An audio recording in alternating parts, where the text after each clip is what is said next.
Eric, I understand we're seeing quite a bit of action in two countries, otherwise known as Belgium and Switzerland at the moment. But not so much here in France, and that's because there's some very, very strict guidelines as to what can be said on the internet and, of course, on broadcasters about preliminary results and exit polls coming out. So the action right now is going on Radio TV Belgium and also in Switzerland as well, where they are giving those preliminary results because they are not bound by the same regulations that we are. I would love to be able to give you right now some of the information that's happening on Twitter and happening on these sites, but is, of course, against French law. So we are caught in this kind of black hole right now where we can't report news and information that we actually have. And so this is one of these antiquated laws that was really built in the analog era around broadcasting and newspapers and really is out of sync with what we're seeing tonight on the internet as well. Now, in the first round, there was this sort of use of code language like hashtag Radio Olander. Is that playing again this time It is, around? but it's not as active as it was last time. Of course, there were far more candidates than there were, but there is a little bit of humor. Let me take a look at, let's show you what's going on the internet right now on social media.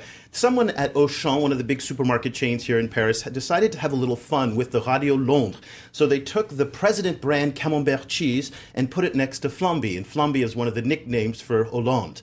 Just explain what Flamby is for those. Flamby is flan. It's this dessert that's kind of jello-y like, and that's one of the nicknames that Monsieur Hollande has.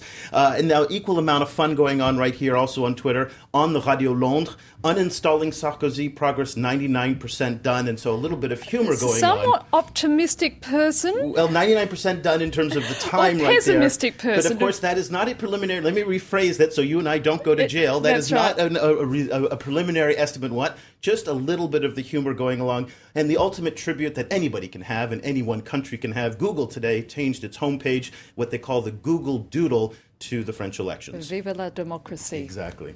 And as you're saying, it's yet another reminder of just how outdated these laws are. As a result of all the kerfuffle that's come out of this election, do you think the laws are going to change? It seems hard to imagine that the next time we do this in 5 years that we will have these laws there. They simply are not in sync with the times and where people want and going for their information. I hate to say it, but TV is not the only source of information these days. It is, in fact, the internet. It's all the different sources that are out there. The French government cannot control what happens internationally, and that's what we're seeing going on right now is in Belgium, in Switzerland, in other countries. They are reporting the early exit polls. We in France, of course, cannot bring you that information. And there are no borders in the internet, are there? There are no borders, and that's really why these laws, this have been built in a time when French broadcasters were only broadcasting in France. So, and the other kind of cute and quaint thing is that the government has just a handful of people to monitor all of this.